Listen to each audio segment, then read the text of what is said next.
I do want to take a moment to introduce a little bit about our story in Sodexo and share with you the journey that we have been on.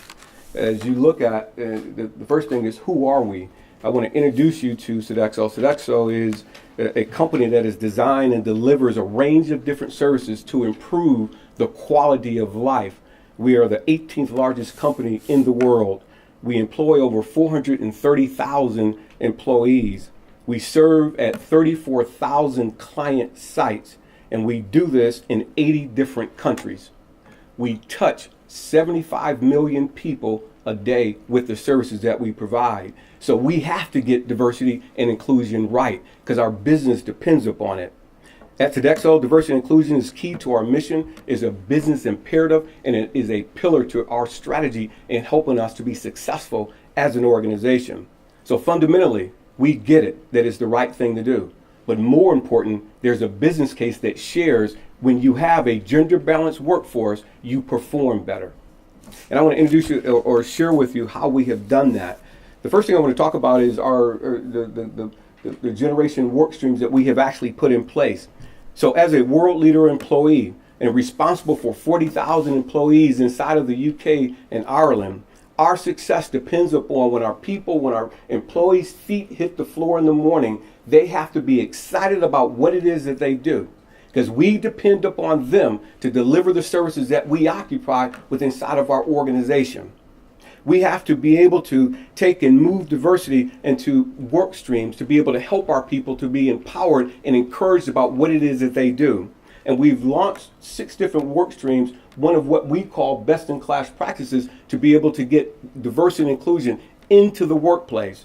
So these work streams are origin, culture and origin, disability, generations, sexual orientation and gender identity, and inclusion.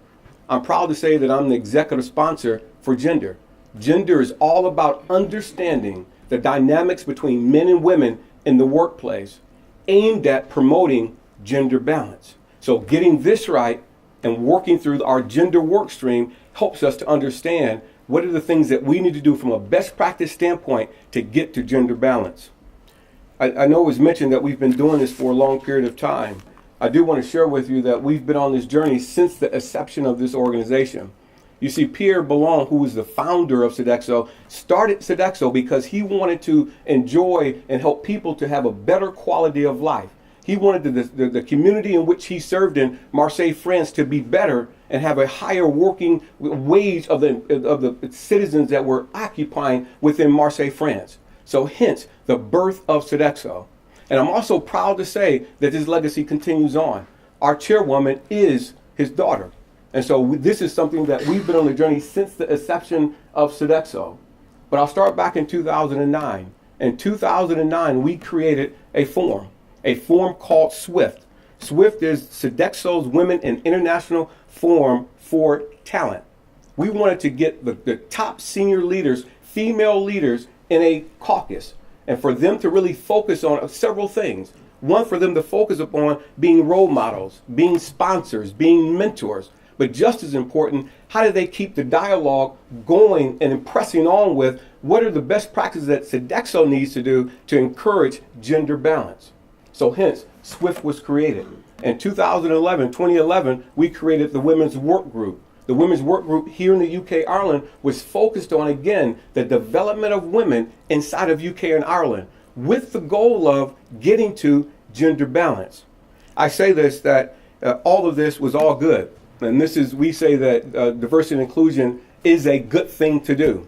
But we wanted to have a business case. It's a great thing to come up and talk about your daughters. It's a great thing to say, I wake up every day and excited about increasing diversity and inclusion. But what's the business case? Right thing to do? But for a business person, we have to put some numbers behind it. So what we did, we launched a business case and a business study. This business study was published from an internal standpoint.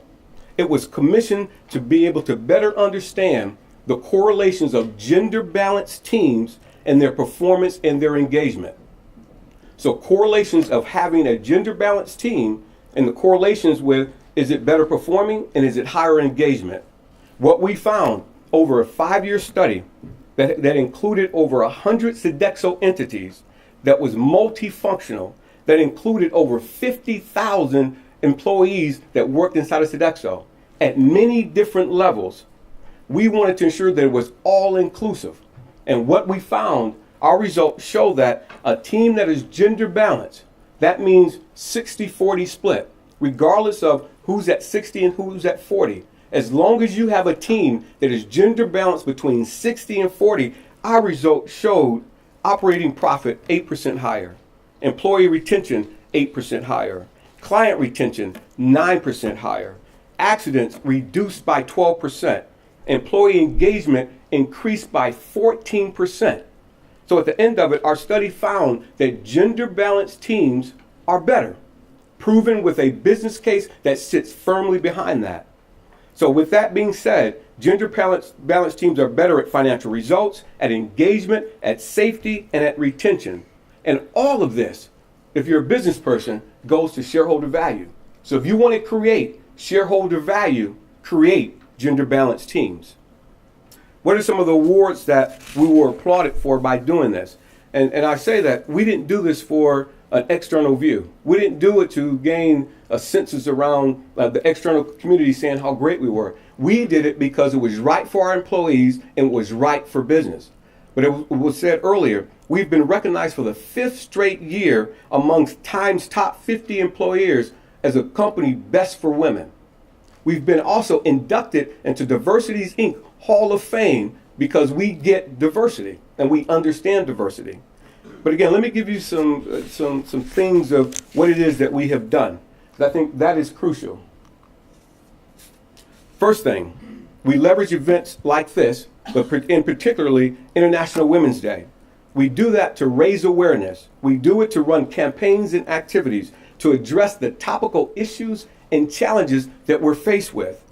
The theme of this year's International Women's Day is Make Every Day International Women's Day. So every day, not just a time period, but every day International Women's Day. So we wanted to take it further than just having a spot in time. Also the things that we do. We have structured development plans, and those structured development plans are built in a pipeline that moves women from middle management to senior management. We also hold webinars that are based between building your brand, managing work-life balance, and also unconscious bias. We also have formal mentoring and sponsorship. We have open dialogue and discussions through podcasts and through Dine With. Because the thing that you want to do is keep the discussion going and giving a voice to it. Because lack the voice, the problem doesn't get solved. And from an HR standpoint, we require balanced slates. So if we're hiring, it needs to be a balanced slate. We also have anonymous CVs.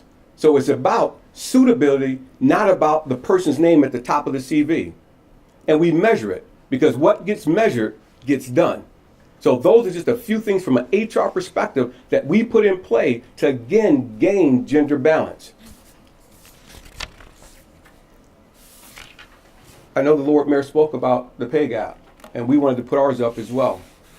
I will say that in women amongst our senior leaders has risen from 17% to 33% in 8 years. And we have an aspiration to get to 43% by 2025. While we're not exactly where we would want to be and proud of where we are from a number standpoint, we've made significant progress. And the thing that I will point out is you can see the numbers for yourself, but we have a very strong pipeline in order to be able to break the glass ceiling. So by 2025, we get to our aspiration. I say that because solving for gender pay gap begins with solving with gender balance. If you want to solve the pay gap, have gender balance. And when you do that, pay gap should collapse. In conclusion, the thing I want to leave you with is, again, Pierre Ballon started the company and birthed the organization centered around quality of life. That everyone should be able to bring their whole self to work. That when your feet hit the floor in the morning, you should be excited about what it is that you do, so that you are fully engaged at Sodexo and in the work community. Our commitment at our organization is unwavering. And because of that, we have a compelling business case, and we know it's the right thing to do. And because of that, we will continue on the journey that we're on today. I look forward to sharing with you on the panel. And I will thank you for the opportunity to be able to share a little bit about who Sodexo is. Thank you.